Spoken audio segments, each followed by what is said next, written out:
Well,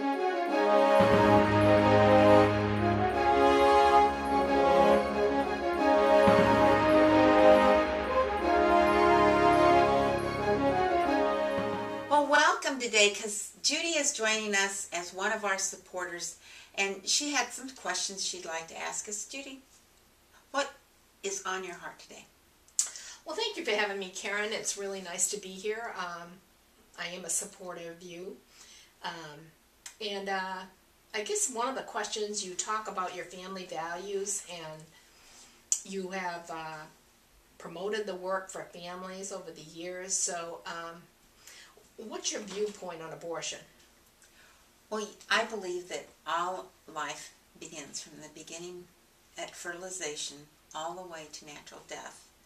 And unfortunately, I think that one of the quick fixes that we have given to society is that we can do away with the life within us and solve whatever situation we're in. If we're in a situation where we've got a young lady who made a bad choice and got pregnant as a teenager, or even as a young adult or an adult, and they think this is so devastating to them in their present situation that abortion would be a quick fix. Mm-hmm. But what we don't often hear about is all of the unintended consequences of abortion.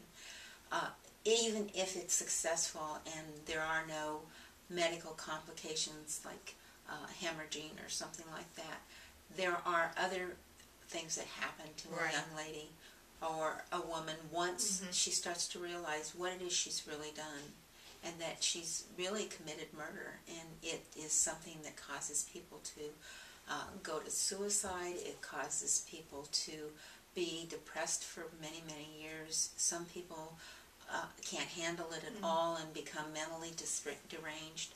Others withdraw. There's so many side effects that we don't hear about, and there are wonderful organizations around, like the one that I'm thinking about is Operation Outcry, that our friend Kelly Roy, here from New Hampshire, heads the campus outreach for. Those organizations are looking for young women who have been through this experience and who need some help, and so that's one of the things that I think happens with as a side effect to abortion that we rarely, if ever, hear about. Right. Well, I appreciate your viewpoint on that, and I am a strong Christian conservative, so I know you've just given me your opinion on abortion, but how is that going to change as governor? Well, we have to respect life.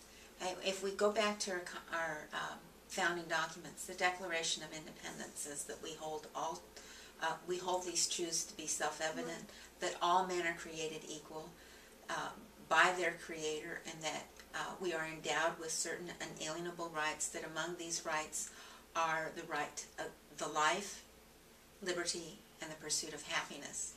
Well, these are rights. They're not issues, and they're given to us by God and not by the government. Right. So as a governor, one of the things that I think we can do is set the tone and let people know that life is precious, to work with the legislature to pass laws that will respect life and that will reaffirm our prior respect for life. When over the last 20 years, we've gradually been eroding our respect for life in this state, and so over that period of time, we've become very death-friendly, in my opinion.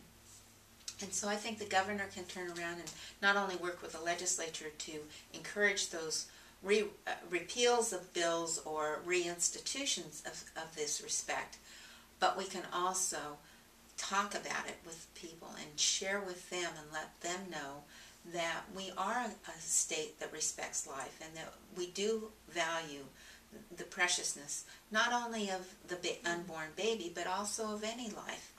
How often do we have somebody up in Mount Washington, for example, who gets lost or is inappropriately dressed or whatever that happens. Right. And we go to all sorts of lengths to make sure that we can save that person and bring them back to safety.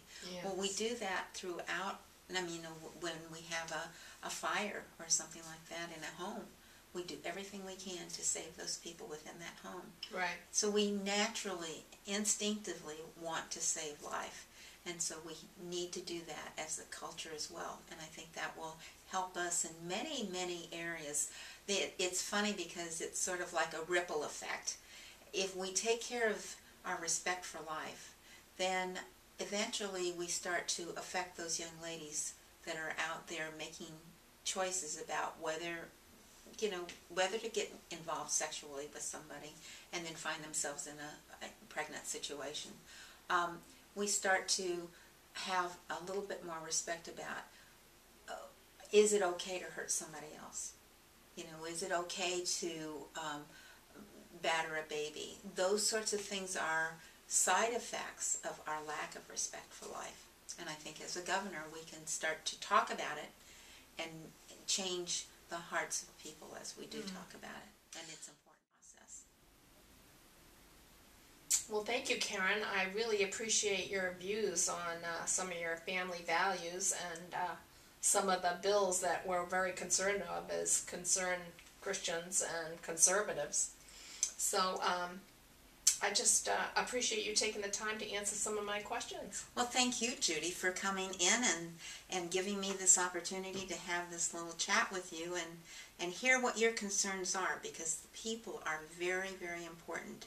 And we are here as a government to serve the people of New Hampshire and to do it with a smile and a graciousness that is advertised on our signs as we come into the state. We say that courtesy is the New Hampshire way. Mm-hmm. And so I want to make sure that our government treats our citizens with courtesy and enjoyment. And so I really appreciate your coming in.